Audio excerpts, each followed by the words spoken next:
Fabulous, Tess. Thank you very much, and a warm welcome to you all. It's 5 o'clock in South Africa at the moment, and I guess it's 3 o'clock in the UK. We've got some people from all over the place, so whatever the time of day, I hope it's a good one for you.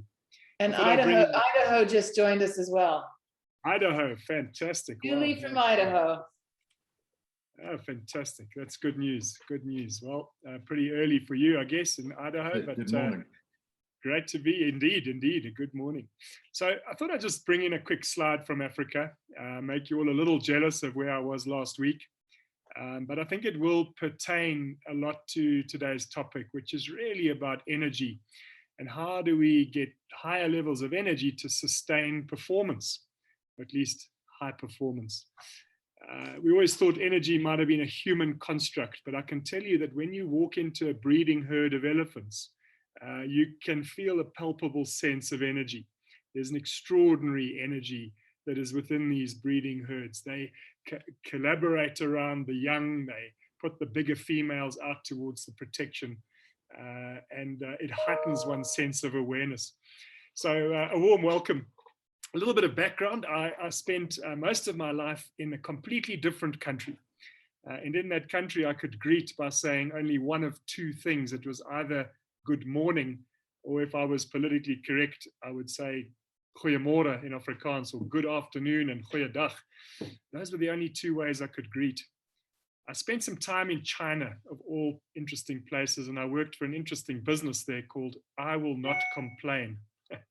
James, I can tell you it's very difficult to ask for a salary increase if you work for a company whose name is I Will Not Complain. And I think my love of energy, my love of team effectiveness, group dynamics, leadership kind of started to develop at that time, where we would work with very interesting groups around expeditions. And when expeditions got together, they had to sign these forms saying, I will not complain. It was very tongue-in-cheek at the time, but it was a fabulous piece of documentation, which really spoke to the energy, to the collaboration, to the different attitudes, and even to fabulous subjects which we didn't know about then, called psychological safety. If you get a chance to watch Scott Chambers's session, please do. It was a fabulous session this morning. But the most important thing I learned there was actually a new greeting. It was a Hindi greeting, which is Namaste. And what I learned is that it means that the divine light in me sees or acknowledges the divine light in you. There is something unique or special or never to be repeated that takes the time to acknowledge that which is unique or special or never to be repeated inside each of you. Quite literally, it is the acknowledgement of the presence of somebody along your journey.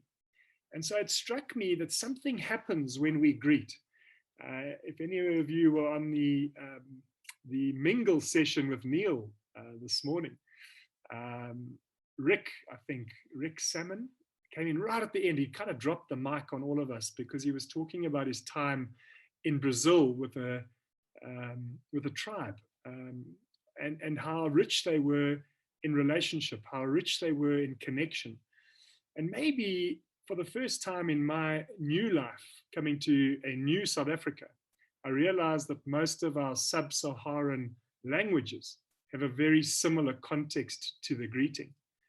That Sani Bonani in isiZulu means I see you, therefore I acknowledge your presence. I can't walk down the corridor or the street and look down at my watch or my cell phone and greet you.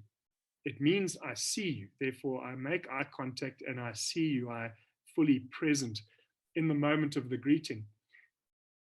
In isiSotho, there's even a more pertinent question to the greeting, which is legai, which means not how are you, but where are you? And if the response is kiteng, it means I am here. It means I am present. It means we can start these fabulous things, which I'm looking forward to today with you, called conversations. Greetings are simply the tap which opens the door to a conversation. We can't have a conversation without a simple greeting. So maybe just pop in a little greeting from wherever you are into our chat group, as well as any other questions or comments that you might have, and we'll keep it as interactive as possible. Of course, I guess at the heart of the work that most of us seem to be doing is that what happens when we have a series of conversations, could we not develop better relationships? Maybe authentic leadership is all about the relationships we form, whether that be through psychological safety or through trust or through leadership itself. It is about the conversations. And what we're finding, certainly in Africa, is that if we don't understand the simple power of the greeting, we never get to the depth and the profundity of the conversation. So pop in your greetings into the chat group. Let's keep it interactive. Let's keep it alive. And for now, I'd like to ask you just to dream for a minute about your favorite motor car or your dream motor car. You don't have to put it up there. You may feel a sense of vulnerability, but keep it in your mind. What is your dream car? If you won the national lottery or something like that, and you could just go out and buy whatever you wanted, or maybe it's just a dream car you've had since your childhood. I'll give you some examples. Of course, you know, if you are my son, you'd go for the Ferrari, the branded, beautiful. In South African terms, it's about 4.5 or 5 million rand. I guess that's, I don't know what that is in pounds. It's about 50 pounds, I think, but it's a lot of money. And he would dream about that car for whatever reason: the speed, the torque, the status, the brand, the engineering. Perhaps, though, you might like a really kind of sporty little runabout with a view, roofless. If you're in Cape Town, certainly that's a magnificent car. You get to see the mountains and the sea and all of those. If you might, you know, myself, I'd like an SUV. I like going to the bush, but perhaps you are like my 18-year-old daughter, and you really like the idea of a retro surfmobile with a good music system. It may break down a few times on your way to the destination, but you know, that's part of the journey. The point is here, it really doesn't matter. Your vehicle is your vehicle. Let's assume you drive your vehicle back home, whatever the vehicle is you're thinking about. And you might have a 4-year-old son or daughter or a nephew or a niece or a neighbor, and they're just passionate about driving with you. And so we put them on our laps, don't we? And then we drive with them up the driveway or where it's safe, and their imagination is running wild, and they want to experiment. And what's in front of them is a whole playground of possibility. They want to push buttons. They push the hazard lights, and the hazards flicker away, and they open the door and the light goes on, and they close the door and the light goes off. And this becomes a new game. And then they play with the windscreen wipers, and jets of water shoot out and they don't get wet. And then they push the music system on the onboard computer and the air conditioning. And the real question becomes, what happens at the end of all of that if we haven't checked our motor car? Any ideas, you know, just to keep it interactive? What's happened the next morning if we haven't checked that things have been turned off and, you know, the child is safely out of the vehicle? But any thoughts? You have a dead battery and a car that won't move. It's 100% right, James. Thank you for that. Yeah, that thing called the battery is flat. And we could drive 4 million rands worth, 4 million pounds worth of vehicle, but without a battery, it's kind of useless to us. It looks great in the garage or the parking lot, but it's not moving anywhere today. And that battery, and I'm using South African rands, and I apologize for that, but you know, in a 500,000 rand motor car, the battery is probably worth 1,000 rand. So it's a fraction. It's a fraction of the linear measurable cost of the entire vehicle, and yet it is fundamental to our performance. It's completely fundamental. It doesn't matter what driving shaft you've got in there, or ABS braking, or double glazing on the windows, or a Bose sound system for culture. The point remains that it's in the garage until it gets a charge in the battery. That 1 million rands worth of motor car can be held ransom by the charge in a 1,000 rand battery. And so for 30 years, close on 30 years, I've been fascinated by this concept within teams, particularly individuals and teams, as well as societies, of course, and even larger in governments. What happens when our batteries run flat? You know, we can have 30 years of business experience, we can have degrees and diplomas, and we can have gone on 20 holocron amazing learning journeys, but if I wake up in the morning and my battery's flat, maybe I don't use my skills. Maybe I never get to a place of psychological safety. Maybe I just don't get involved in customer service like I should. Maybe I don't greet guests at hotels as well as maybe I could. Maybe I don't run between the wickets in a cricket game as well as I would if I had a charged battery. And so a question that I'd love to explore with you during this session is, do you find that true of your own life? Do you find it true in all walks of life? And you don't have to answer now, but something maybe if we have a moment to get into some breakout rooms, we might have an opportunity to discuss. Is it true that we seem to cook better for people that we love than we do if it was just a job? Do we play better golf when our battery is charged? Do we parent better when we've got some spark in our battery, even though we've been on parenting courses and we may have had 20 years of parenting experience? And so just a question to think about, is our battery key to our performance in all walks of life, not just in our business focus, but in our family lives, in our community lives, and maybe even in our societal lives?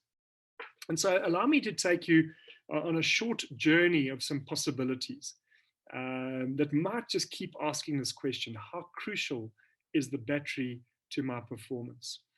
I think, I've come from an industry that may be guilty of putting in new steering columns and wonderful strategy and fabulous braking systems for corporate governance and a whole new leather seats for culture and even a Bose sound system at great expense. And yet we haven't really spent enough time thinking about what is the spark in our battery? How, in simple ways, yet profound ways, may we charge our battery, the batteries of our teams, maybe even the batteries of our families and organizations. And so there's an upside to all of this, that maybe there are some simple things we can do to just put some charge in, which doesn't mean we need to re-engineer our entire vehicle. So here are some thoughts. And again, please pop in your questions. I will go off slide at a point in time so that I can have a look at those chats. But one of the great quotes that certainly has sparked my interest came from Oscar Wilde. He was an Irish playwright and poet. And he said that to live is the rarest thing in the world. Most people just exist. That is all. To live is the rarest thing in the world. Most people just exist. That is all. And this really got my thinking going a number of years ago. I was a mad keen studier of poetry and struck me as to when am I really living in life and when am I kind of just existing? And it formed some thoughts. And so one journey that we're all on for sure is some journey towards effectiveness. I mean, we're all here because we're trying to be a bit more effective at what we do. We're trying to learn a little bit more about fabulous topics like resilience and energy and psychological safety. We're trying to be a bit more effective as managers or leaders. We're trying to be more effective as community members. And it's a journey that we're on that is relentless because it happens every day. It happens whether we're going on holiday or whether we've got something planned for the weekend. We're trying to do the right thing right, which is our journey towards effectiveness. And we're trying to do the right thing right on a sustainable basis, which is really the topic of this year's holocron. Maybe Oscar Wilde is right, though, that journey, if we're not careful, could be that we're just existing. We're just making it through to retirement. And for many people, I guess, it's the thought, well, I will live when I get to retirement. And until then, I better just exist. I keep my head down. For many, it's just get through to the December holidays and then I will live. But until then, let me just exist. And sadly, I guess for many people in corporate roles, it's I'll get through till Friday. Just let me get through until Friday, then watch me on the weekend. Then I will live fully. And so that's one journey we're all on. What happens though if we put a bit of spark, or we have a bit of spark in that week for whatever reason, our energy, we've got some spark in our battery? Maybe it offers us a second possibility, and that is a completely different trajectory. We can go to different places. We meet different people. We can get some spark in our battery, and our vehicle can take us to some great spaces. There's a beautiful line from a poet in Burkina Faso. His name is Malandome Some, and he puts this far more bluntly. He says that when death finds you, when death finds you, may it find you alive. And so maybe that's the journey of being more fully alive, where we kind of got charged batteries. Of course, we know that there's an alternative, and that is that sometimes our energy drains. And perhaps we're in that world. Perhaps we've been in that world for 2 years for many people, where energy has been tough. Now it's exacerbated by the war in the Ukraine. There's countless reasons for why our energy may be low. And maybe we feel there's a bit of a drain on that battery. And of course, that means that our trajectory may be taking us away from effectiveness. We get even less effective at what we used to be able to do quite well. And there's a line from a movie called Shawshank Redemption, which I'm sure you're all familiar with. It's the Morgan Freeman line where he says to Tim Robbins, "Son, if you ain't busy living, then you're sure busy dying." And not to say busy physically dying, but my energy is gone, my engagement is gone, my purpose, my meaning, my sense of motivation. And at any one time, of course, we might find ourselves or our teams or our clients or even our families in one of these three journeys. It doesn't mean we're at one place forever. Here are some statistics that for me really rang a bell. They came from Gallup as well as Towers Watson, and there was a huge degree of overlap between the two. These are organizations, as you might know well, who run a lot of surveys around employee engagement. And they interestingly came up with three categories. The first category, they talked about fully engaged. What are fully engaged employees? What do they look like? What's the percentage? And maybe you'd like to hazard a guess. If you know these numbers, then please share. And the numbers I've got are pre-COVID. So I would love some update if anyone has access to the latest numbers. But in that category of fully alive or fully engaged, what out of 100, what is a percentage do you guys think that is there? This is a global survey, so this is not Southern Hemisphere or Western Hemisphere or any. It's global. It's across the world. Any ideas? Any thoughts that you'd like to just put forward there? You can just shout out or come off mute if you'd like.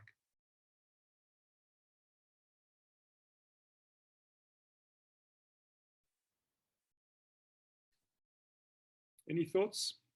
In the chat, we've got 25%, 23%, 20%, 15%, 30%, 5%. Okay, so it is somewhere between 5 and 15. So if you got the 15% guess, if we had a prize for this, you'd be almost spot on. But let's just go back to that analogy of our motor car, our dream motor car. And if that dream motor car was an 8-cylinder motor car, it simply means that 7 of them are not working. 1 is firing and firing well, but the other 7 are not. And so how do we run our organizations? How do we run our schools? How do we run education systems when only 13% of the available human energy is really fully alive, is fully engaged? I guess in today's language, these are people that are thinking strategically. These are people that are thinking sustainably. These might be employees who go the extra mile. They might be employees who will help a new recruit in the business. They will go and greet a customer, even though they're not in sales or in marketing. They will go across the silos or the Chinese walls to find out if they can be helpful. They might stay a little longer with a problem. They might even start a committee that's got nothing to do with work, but it's about running, or a movie club, or a pizza afternoon once a week or once a month. Whatever it is, they bring their full energy, their full selves, their whole beings to work. What's interesting becomes the other two numbers, and Towers Watson described these category of employees as enrolled. We've all been there ourselves. We've been enrolled, where we will make a loud noise on payday to let people know that we're there. But don't ask me to do anything that's not part of my KPIs. Don't ask me to do anything I'm not paid for. Helping new recruits is a job for HR. Don't ask me to do that. And when it's 4 o'clock, I'm out of here. In fact, mentally, I've probably left at 2 o'clock, but I'm just here because my boss is still here. So this is a big number. It's 54%, and yet it's not necessarily a judgment. We've all been there. I've certainly been in roles, in jobs. I spent 2 years in the South African Army, where I think I was probably just enrolled. Just do enough to get by, just to exist, so that you don't get into too much trouble and you don't get promoted. It's just get through this week, get through this project, get through this day. Now, again, the topic came up earlier about getting political. So I'm going to try not to get too political, but authentically, I must say, wouldn't it be nice if governments around the world, without being specific to any particular government, that if 54% of the people there just did the job, that's okay. So this is not a bad number. It's just, let's get people to do the job would be fabulous. What is dangerous, though, of course, and far more testing, is that 33%, that's 1 in every 3 employees globally, feel as though in some ways they're busy dying. They're not attached to meaning and purpose. They're not attached to the vision, maybe. Maybe, as I learned with Scott this morning, they just don't feel psychologically safe. They're not going to speak up. They feel as though they're busy dying. They don't really enjoy what they do. And they may, in fact, find alternative ways to use their energy. They may, in fact, become destructive. Gossip, rumor, backbiting, white-anting projects, meeting silence, but corridor violence. Isn't that a wonderful phrase? Meeting silence, but corridor violence. We don't say anything in the meeting, but boy, in the corridors, we've got lots to say. And I think that there's, again, some really big upside here. The first one is that we're running some extraordinary organizations and schools with just this number, with 13% of the available energy. And so it means to me that this thing called energy is an exponential. It's not a linear concept that, well, if we just added 2, 3, 4, 5%, we would get 3 or 4, 5% better. Imagine if this was at 25%, or even as somebody optimistically said we could get to 30. Wow, it wouldn't just be double. It would have this exponential effect. And I can't wait for Andy Brett's talk around how in smaller teams we can get really positive things going. Because we don't need 100% here. And let's be honest, will we ever get 100% full engagement? There's always somebody who's got a sick child, always somebody who's suffering from COVID, always someone who may have a relative in the Ukraine. And so 100% is utopian. But just imagine what we could do with a little more charge in our batteries. And so we might not need again to re-engineer. It simply might be, what do we need to do to top up our own batteries? So very shortly, I'm going to ask you to think about a couple of questions. If possible, Tess, we might use a few breakout rooms just to get some more discussion going. But if premise number 1 is that our battery is key, our energy is key to our performance. If we don't have a charge in our battery, we just don't use our skills. And the way I like to think about this is even in the simple act of driving a motor car. Now in Johannesburg, it's not such a simple act, and Tessa will testify to that. One has to be super aware. It's much like walking into a breeding herd of elephants. But there are some days where I drive well. And there are some days where I drive terribly. And yet my skills are exactly the same. I got my license 34 years ago. I have got lots of experience of driving a motor car, know the rules of the road. My license is up to date. The same skills, but a completely different outcome. And so what's fascinated me along this journey is that it's not so much about training for skills as about really being observant and present around energy. I will tend to use my skills better if I've got more charge in my battery. That may be premise 1. Premise 2 is an obvious one, but I think certainly came up this morning, that our energy is virally infectious, that somebody's comment can make a meaningful difference to you across the world, that somebody's dismissive turning of the eyes or rolling of the eyes can make a massive difference to a family dinner. And in simple mathematics, I think there may well be 4 categories, that we are either energy adders or energy subtractors. And this doesn't mean we're good or bad. It simply means what's the flow of energy here. Neil spoke beautifully about bandwidth this morning. What is our bandwidth?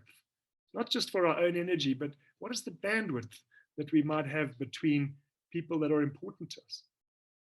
Do we look like energy adders where we just add energy? If the phone rings, we want to pick up the phone. James, I have to say, whenever I get a WhatsApp from you, my energy goes up because why? You seem to just add energy. So thank you for that. And energy subtractors don't necessarily mean that they're bad people. We just might have very different viewpoints, which we haven't fully understood. We might just have never met each other.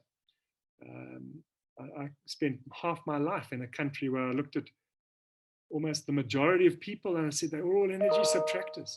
Well, one day when you meet them, you realize, wow, they in fact may be energy adders. And so it's not good or bad. It's simply what's the energy flow between us? What's the bandwidth like?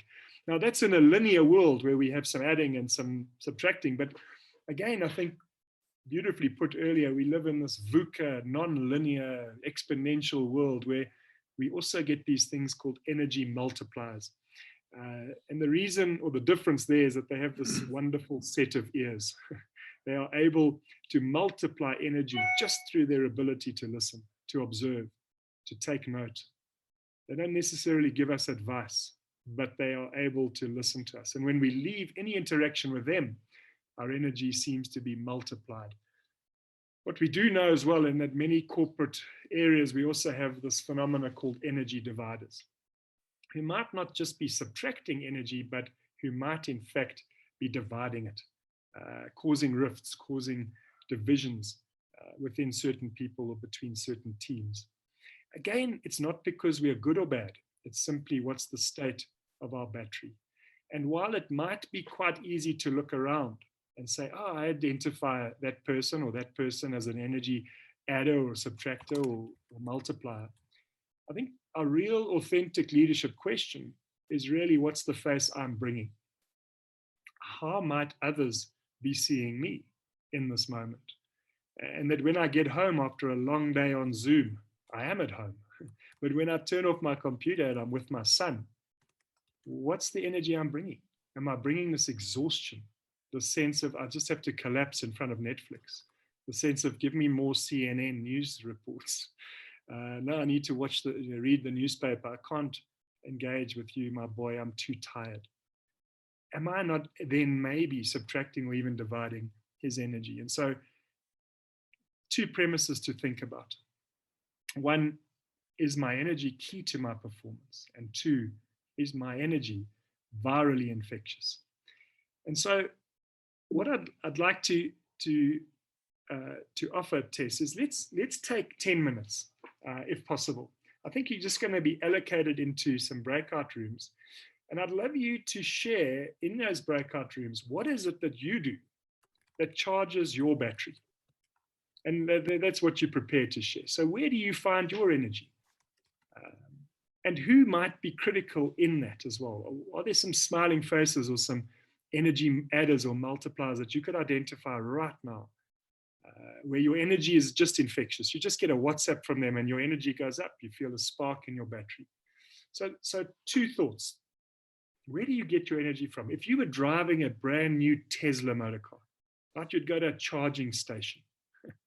What's your charging station? Where would you go? What do you do that just lifts your battery? And secondly, do you also find that your energy is virally infectious? So, Jess, I wonder if we could do that. No problem. You just tell me when, and I can push everyone into rooms. Perfect. I'd love that. It's a random sampling. We'll take 10 minutes just to share some of those thoughts, and then we'll be back and we'll start maybe kind of wrapping that up as an idea before what is it, 4 o'clock your time in the UK, 6 o'clock South Africa time. So let's go for 10 minutes, Tess, and enjoy your breakouts and be prepared to share some thoughts when you're back. Here you go, guys. Let's go. See you shortly. Okay, I think that means, has everyone gone? Seems like on their way. Yeah, good. Well done. I'm not overly experienced in breakouts, but looks like it worked. It looks like we might still have Samuel. Oh no, Samuel, are you? No, Samuel might still be with us. There we go. He's gone. Well done, Tess. Brilliant. So we'll give him 10 minutes. Perfect. Till 17:42 our time.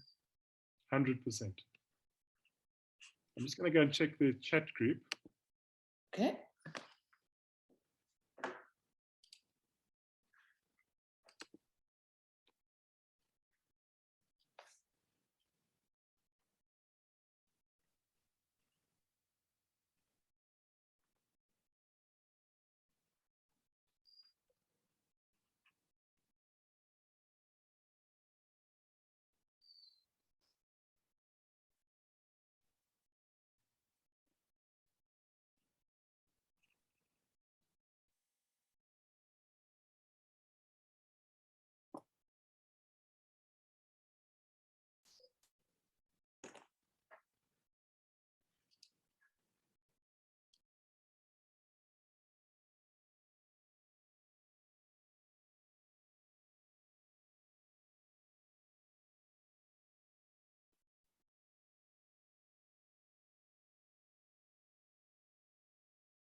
You know, it's amazing how much energy is such a critical component of life and being able to be productive. Yeah, Tess, it really is, you know, and it's sometimes, you know, the small things that we can do. I'll be so interested to see what comes out of their discussion, but it's not really isn't about re-engineering our entire lives all the time. It's simply what are the things that give me some energy during the day. Yeah. And how do I take those 5 minutes of whether that's mindfulness or meditation or whether it's a walk on the beach if you're in Plet or, you know, what is it? And we've all got those mechanisms. But in this kind of crazy world where busyness is worn as a badge of honor, we very, very seldom do. And we would never run our cars like that, right? We'd never run our cell phones like that. We'd always make sure that the cell phone is charged. Yeah. But we often run ourselves down, yeah. I just want to repeat to anyone that's watching on Swap Card, please feel free to join into the Zoom so you can also interact with the session. It'd be great to have you here. Brilliant.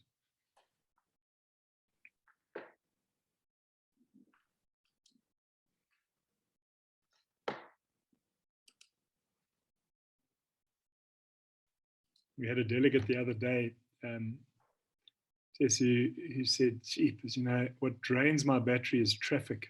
And it was true. Jeepers, his commute was awful. It was an hour and a half each way and loads of potholes and taxis. And, you know, as you know, it was like a 3-hour commute and he couldn't work from home. His job didn't really allow it. So this thing was draining his energy until he did a lot of reflection about this and his team kind of helped him through.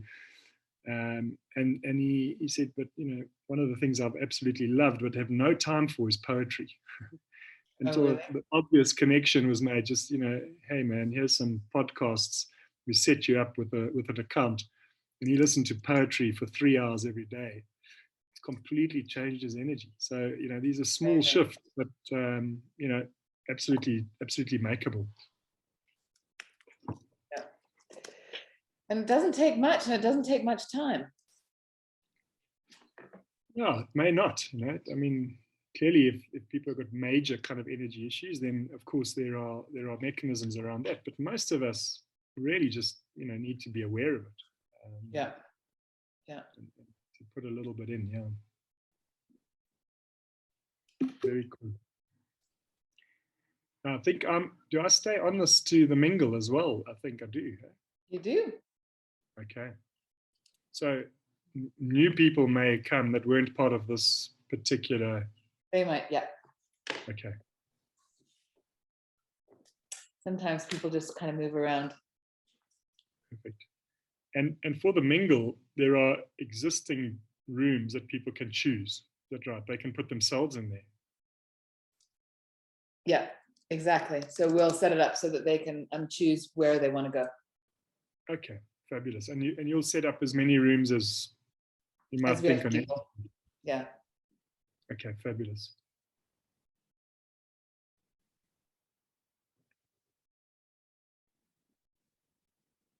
But I guess like this morning, a lot might stay and just continue some form of discussion in this as the plenary. Exactly. That's often what happens is people carry on the conversation that's started here. Yeah. Okay, fabulous.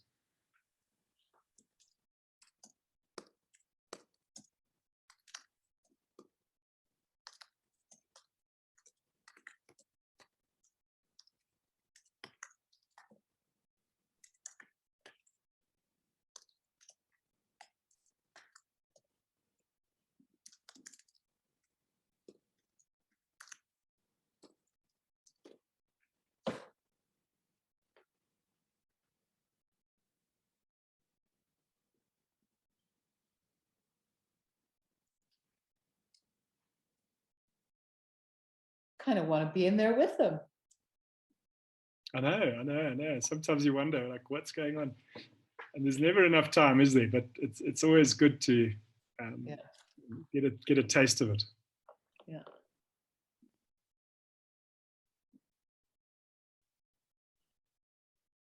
There's certainly a few greetings that I've never had before. Yeah, Christia is definitely South African. She certainly is. Yeah. And then Yatina, is that from? Yeah, Tina is Japanese. That is Japanese, huh? Yeah, I think it is. And Jen Jenkins, is that Welsh? I don't know. It looks like it. Yeah.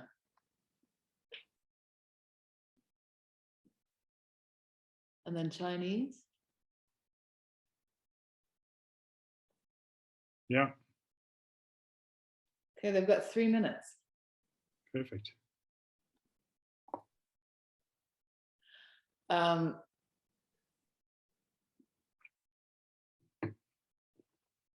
In 1 minute, I'll tell them that they've got 2 minutes because when I press the button, it takes a minute for it to bring everyone back.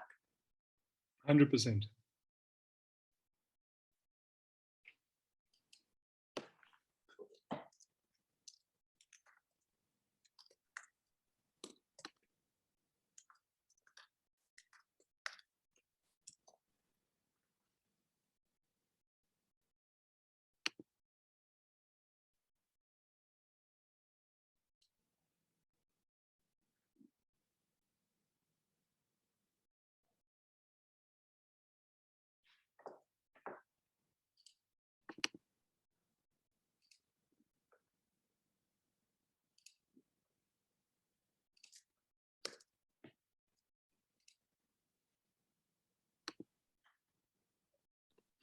I think I'll stay off slide for a short while they're coming back, and then we'll wrap up with the last slide or two.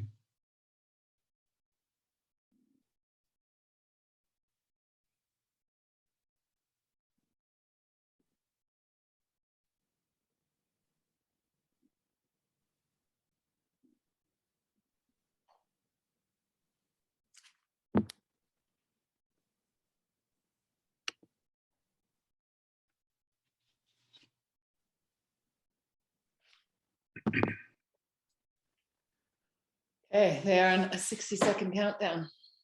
Fabulous, Tess. Well done. Thank you so much. This time goes quickly when you're actually presenting. It does. I'm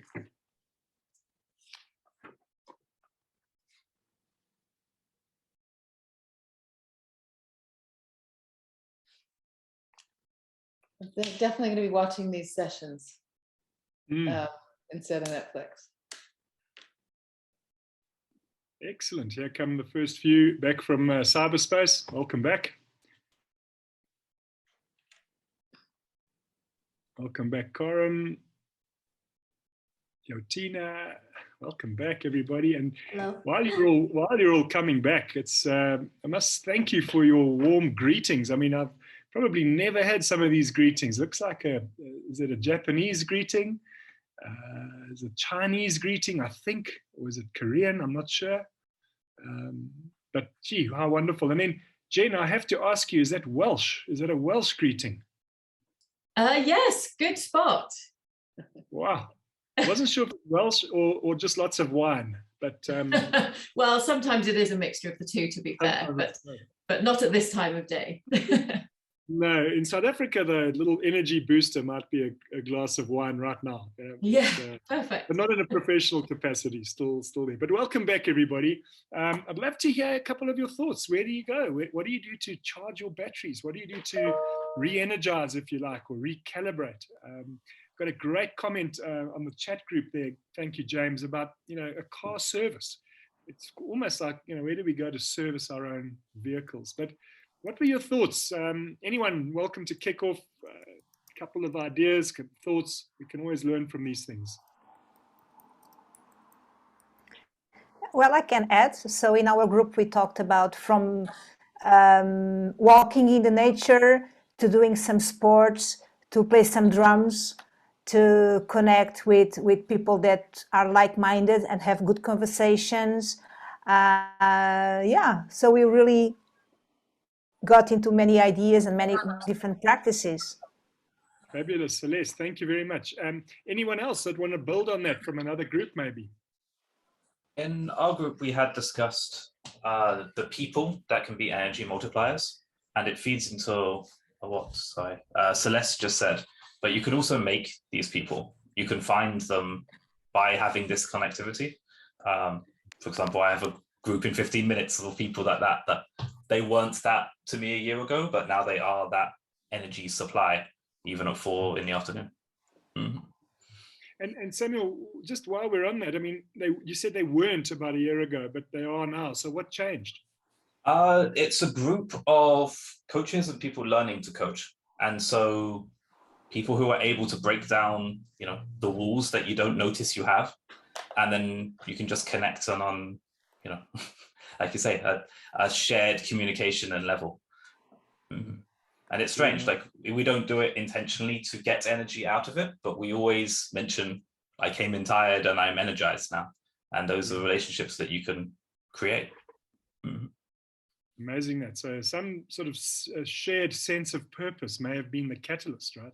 Mm-hmm. You all love coaching, you're all learning about coaching, and that could be the catalyst. It's the flow of energy to be different than it was a year ago.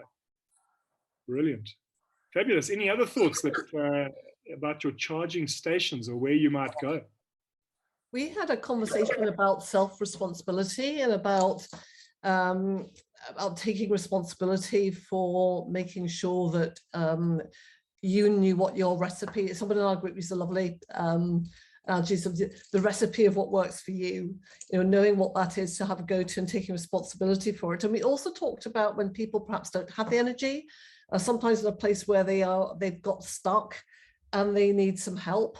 So it's about how do you help them then to get the energy to help themselves. So there's something about self-responsibility, but also recognizing some people can get to a place where that's no longer possible. So actually perhaps needing a little bit of a boost or a bit of help to get them to a more resourceful place. Sure, Naomi, absolutely. And I think you spot on.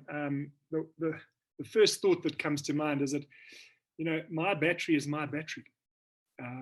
And how I charge my battery may be very different to how you charge your battery. Of course, it must be. And yet, I think we've kind of made this mistake over many, many years, thinking that our role as leaders is to motivate everybody else. yes, it's true, but it's also true that there's got to be some internal motivation. If I'm charging your battery every day, what is the drain on my battery?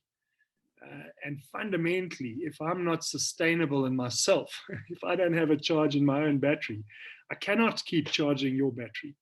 I have to enable you to find a way to charge your own battery. Yes, that I may be helpful, that I may create the right environment. But if you keep coming back to me, or I keep coming back to you and say, Naomi, I'm relying on you to keep charging my battery. And this is a fundamental shift that I'm working with a number of my clients, because the perception is that, well, I'm a leader, I must motivate all my people. And you say, well, how many people have you got? Oh, I've got 1,000 people in my business. And you go, well, how are you going to do that? Unless you're creating a sense of people's own battery, their own energy. And your point on recipe also got me thinking that there is no exact recipe, is there? It's a personal journey. It's a personal journey. And there's a fabulous analogy between cooking and baking, I think. The difference between cooking and baking is that cooking is an art form and baking is a science. And in many ways, leadership is an art form and management is a science. We need both. We absolutely need both.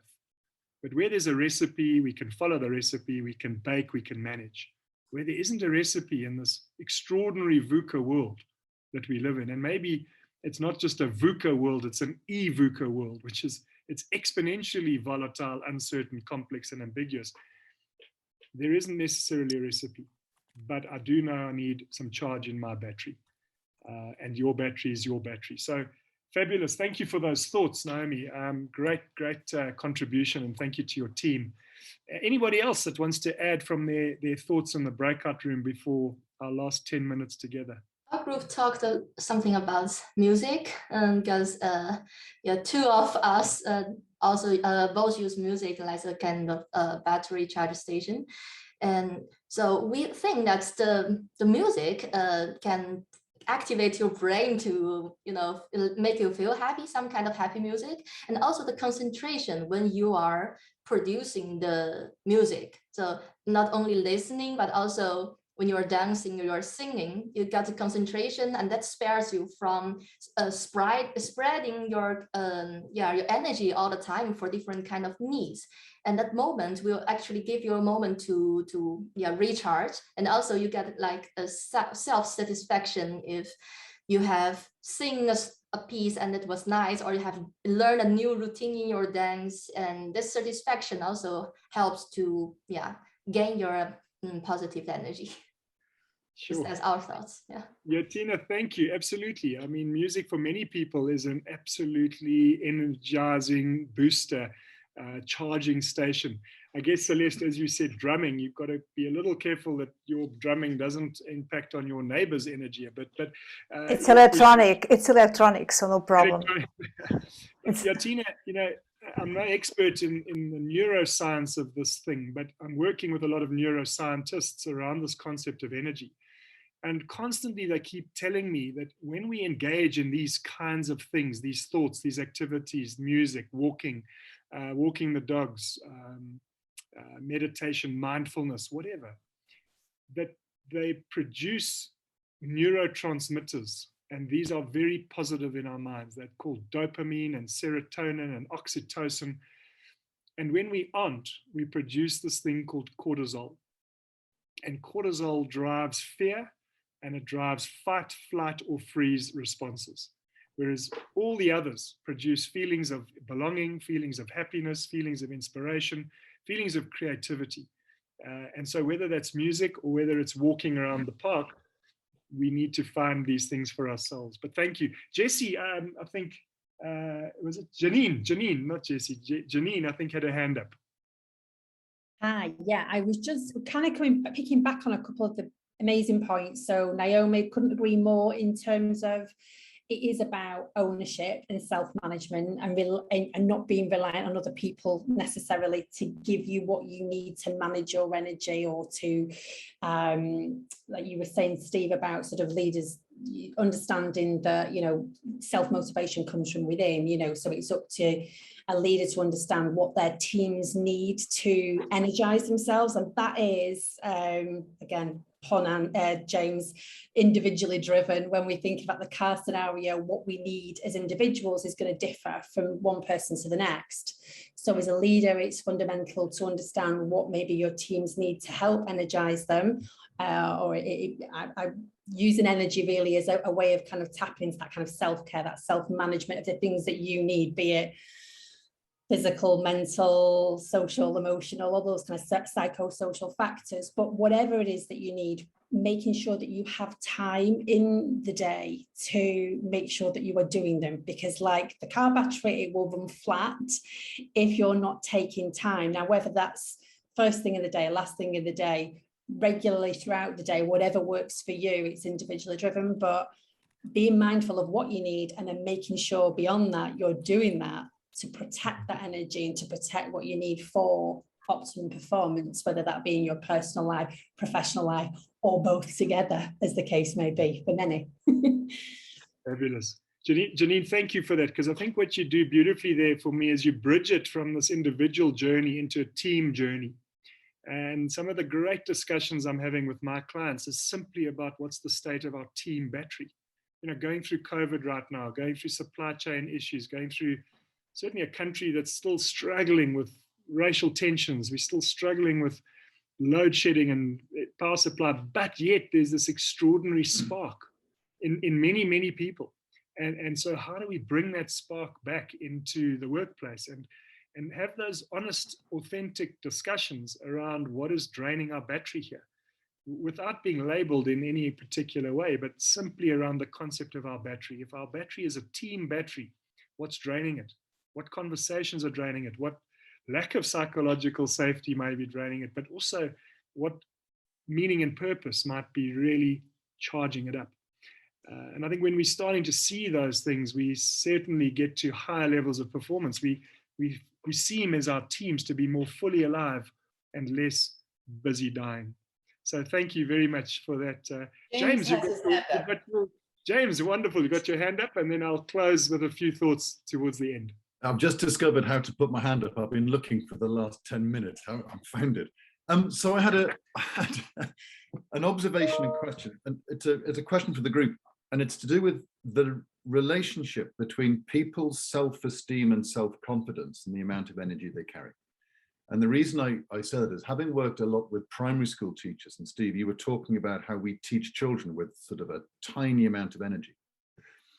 And so the caring profession, so nurses, carers, primary school teachers, to be very sort of broad brush, they often attract people who are incredibly patient, caring, and who want to be loved, liked. And they often have, sweeping statement alert, relatively low self-esteem, low confidence levels. So they give. And their way of receiving love, attention, care is to give of themselves enormously. And the result is, by the end of the day, they are exhausted. And you get migraines and also retiring early. And so it was really that in the research that you've done, Steve, and for others, do you also see a relationship between people's self-worth and the speed with which they can get depleted of energy? Because it's very easy to look at, you know, using the car analogy, my car's not running well, go and give it a quick service, fix a part. But if the issue is more fundamental than that, it's not a technique, it's not a thing that can help. It's the fact that they just don't feel very confident in themselves, or they don't feel they're worth putting in the effort. Then it's a much deeper set issue.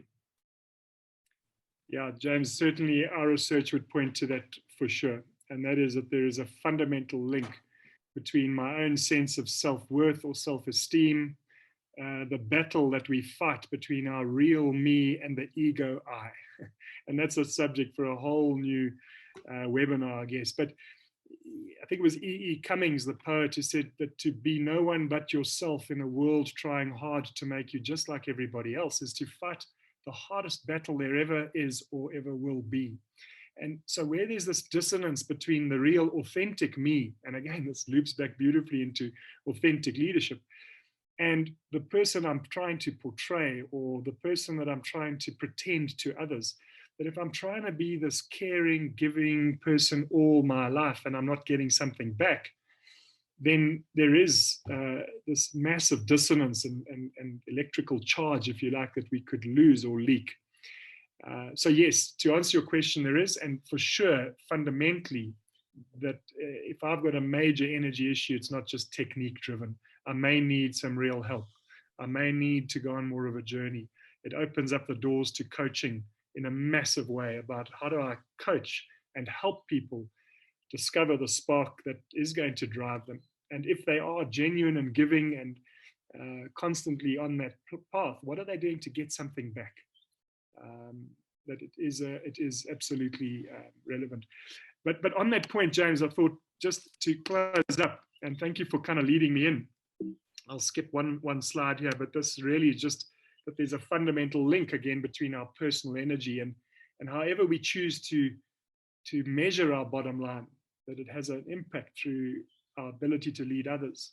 That if I've got a charged battery, I'm going to make a positive impact on my customer, and I may even be the cashier.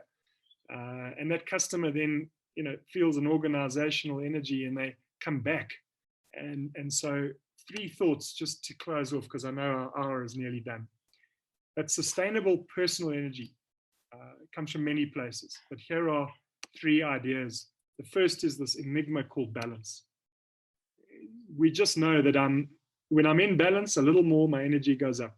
When I'm out of balance, that could be physically or mentally, emotionally, spiritually, or financially. I've got to think about how to fix that. It's interesting that energy in a way works like cash flow. If we spend more than we get back, we go broke.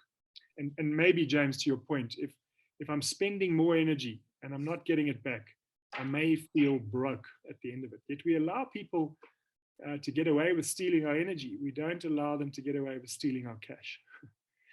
The second key area is in our authentic relationships. It is in those adders and multipliers that we find an extraordinary boost of energy. And so it is, as leaders, how do we play more of that role as opposed to the subtractor and the divider? And then I think certainly, and again, generic statement, but in the healthcare or many of the giving professions, if I don't feel a sense of belonging that has worthy purpose, my energy goes down. If I feel I belong and I matter here and I can speak up and my opinion counts and people would miss me if I was gone, then I bring even more energy, because energy may well be an exponential. I want to thank you all. It's pretty much the end of our time together. We've got a minute left, but thank you very, very much for attending. Thank you for contributing your own energy, your own discussion. Tess and I were saying it would be great to have been a part of all your breakout rooms. But I've learned also that greetings on arrival start conversations. Then greetings on departure are equally important, because they keep the doors of conversations open.